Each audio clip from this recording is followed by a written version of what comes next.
N Sreekumar പറഞ്ഞ കോഴിക്കോട്ട് പോകേണ്ട സാഹചര്യമില്ല എന്നൊരു സമീപനമുണ്ട്. അത് ഈ പുതിയ കാലഘട്ടത്തിൻ്റെതാണെന്ന് പറയുന്നു. പിന്നെ നേരത്തെ ഈ സ്വർണത്തിൻ്റെ കാര്യത്തിൽ കേട്ട കാര്യങ്ങളുമുണ്ടല്ലോ, അതിലും താങ്കൾക്കൊരു പെട്ടെന്നൊരു പ്രതികരണം ഇടവേളയ്ക്ക് മുമ്പ്.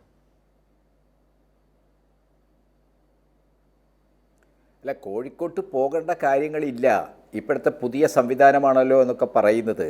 സ്വന്തം വീഴ്ചകൾ, അപരാധപൂർണമായ മാപ്പർഹിക്കാത്ത വീഴ്ചകൾ, അത് മറച്ചു പിടിക്കാൻ, അതിൽ നിന്ന് ഓടി രക്ഷപ്പെടാൻ വേണ്ടിയിട്ടുള്ള ഒരു വാദം മാത്രമാണ്. മിനിസ്റ്റർ തീർച്ചയായിട്ടും ഇത് എന്താണ്, ഒരു ആൾക്ക് ബാധിക്കുന്ന രോഗം മാത്രമല്ല, ഇതിൽ എന്തെങ്കിലും കൈവിട്ടുപോയാൽ വലിയ രീതിയിൽ വ്യാപിക്കാനുള്ള വ്യാപന സ്വഭാവമുള്ള ഒരു രോഗാണുവാണിത്. അപ്പോൾ അങ്ങനെയുള്ളൊരു സാംക്രമിക രോഗത്തെ പ്രതിരോധിക്കുന്നതിൽ കോഴിക്കോട്ട് വന്ന് തന്നെ, എവിടെയാണോ രോഗം സ്ഥിരീകരിക്കപ്പെടുന്നത് അവിടെ വന്ന് തന്നെ ആരോഗ്യ സംവിധാനത്തിനും ഉദ്യോഗസ്ഥ സംവിധാനത്തിനും മിനിസ്റ്റർ തന്നെ നേതൃത്വം കൊടുക്കണം.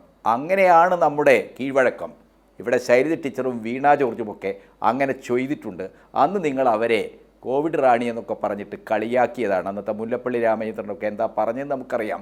അന്ന് പാറക്കൽ അബ്ദുള്ള എന്ന് പറയുന്ന കുറ്റ്യാടി MLA നിയമസഭയിൽ എത്ര പരിഹാസ്യമായിട്ടാണ് ഈ വിഷയം കൈകാര്യം ചെയ്യുന്നത് നമുക്കറിയാം. അപ്പം നിങ്ങളുടെ ആ നിരുത്തരവാദിത്വം, നിങ്ങൾ പ്രതിപക്ഷ നേതാക്കളായിരുന്ന കാലത്തുള്ള ആ നിരുത്തരവാദിത്വപൂർണമായ സമീപനം തന്നെയാണ് നിങ്ങൾ സ്വീകരിക്കുന്നത്.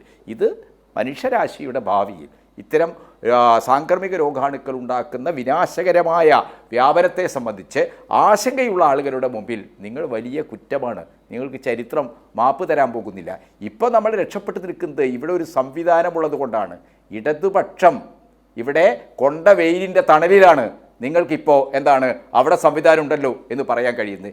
എങ്ങനെ PP കിറ്റ് ഇടണം എന്നുപോലും അറിയാത്ത ഒരു ആരോഗ്യ സംവിധാനത്തെ, ഇത്തരം ഗുരുതരമായ വ്യാപന സ്വഭാവമുള്ള ഒരു രോഗാണുവിനെ, അത് ബാധിച്ച ആളുകളെ എങ്ങനെ കൈകാര്യം ചെയ്യാമെന്നുള്ളത് വളരെ പരീക്ഷണാത്മകമായി മുൻ അനുഭവങ്ങളുടെ യാതൊന്നുമില്ലാത്ത ഒരു സാഹചര്യത്തിൽ ഇടതുപക്ഷം കൈകാര്യം ചെയ്തപ്പോൾ നിങ്ങൾ പരിഹസിച്ചവരാണ്, നിങ്ങൾ ആ സംവിധാനത്തെ പൊളിക്കാൻ ശ്രമിച്ചവരാണ്, നിങ്ങൾ ആ കാലത്ത് കാട്ടിക്കൂട്ടിയ പേക്കൂത്തുകളെല്ലാം നമ്മുടെ മുമ്പിലുണ്ട്.